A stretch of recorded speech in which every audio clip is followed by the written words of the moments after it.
Hello বন্ধুরা, আসসালামু আলাইকুম। আজকে আমি আবারও এসেছি আপনাদের সামনে একটা নতুন রেসিপি নিয়ে, লাচ্চা সেমাই রান্নার রেসিপি। তো অনেক দিন পর লাচ্চা সেমাই আমি বানালাম, তাই আপনাদের মাঝে শেয়ার করলাম। তো আপনারা তো সবাই জানেন কম বেশি লাচ্চা সেমাই কীভাবে রান্না করতে হয়। তো আমি একটু ভিন্নভাবে রান্না করেছি, দেখেন আপনাদের পছন্দ হয় কি না। আমার মনে হয় পছন্দ হবে।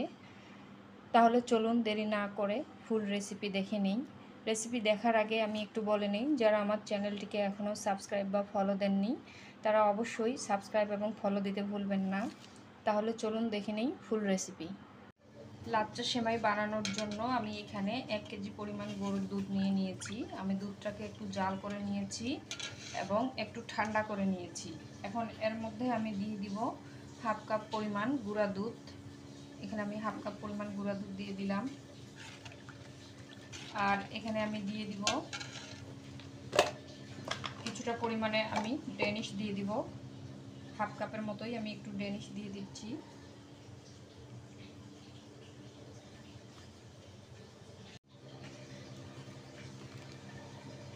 ডেনিশটা আমি দিয়ে দিচ্ছি হাফ কাপের মতো।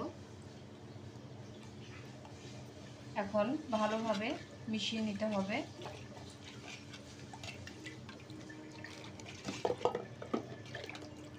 তো এইভাবে ভালোভাবে নেড়েচেড়ে দিতে হবে। এইভাবে বহু গুণে সেমাইয়ের স্বাদটা বেড়ে যাবে। আপনারা তো সবাই লাচ্চা সেমাই বানাতে পারেন, কিন্তু একবার এইভাবে ট্রাই করে দেখবেন, অনেক মজা লাচ্চা সেমাই। এখন আমি এখানে দিয়ে দিব একটা তেজপাতা আর 2-3টা সাদা এলাচ আর 2টা দালচিনি। আপনারা চাইলে এখানে লং দিতে পারেন, তো লংয়ের ফ্লেভারটা আমার কাছে ভালো লাগে না, এর জন্য আমি দিলাম না। আর এখানে আমি দিয়ে দিব, যেহেতু মিষ্টি জিনিস, আমি 1 চিমটি লবণ দিব মিষ্টিটাকে ব্যালেন্স করার জন্য। আর দিয়ে দিব এখানে পরিমাণ মতো চিনি। আপনারা যেরকম মিষ্টি খান সেরকম চিনি দিবেন। আমি এখানে হাফ কাপ পরিমাণ চিনি দিয়ে দিলাম, যেহেতু ডেনিশ দেওয়া আছে। এখন আমি ভালোভাবে মিক্সড করে চুলায় বসিয়ে দিব।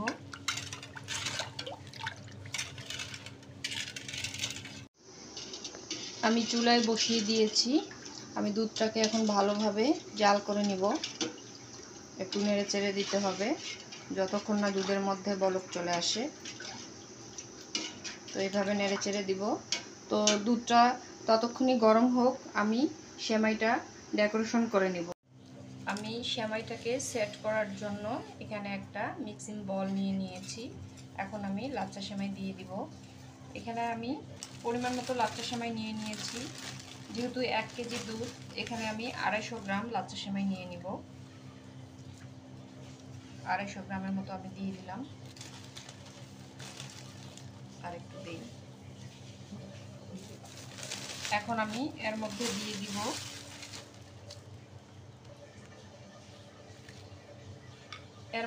দিয়ে দিব এখানে কাঠবাদাম কুচি, চীনা বাদাম এবং পাস্তা বাদাম কুচি আমি দিয়ে দিচ্ছি। এটা অপশনাল, আপনারা চাইলে নাও দিতে পারেন, কিন্তু এটা দিলে দেখতে খুব সুন্দর লাগে। আর দিয়ে দিব কয়েকটা কিশমিশ। তো দুধটাকে আমি জাল করে নিয়ে আসব, তারপরে দুধটা আমি সেমাইয়ের মধ্যে দিয়ে দিব। দুধটা অলরেডি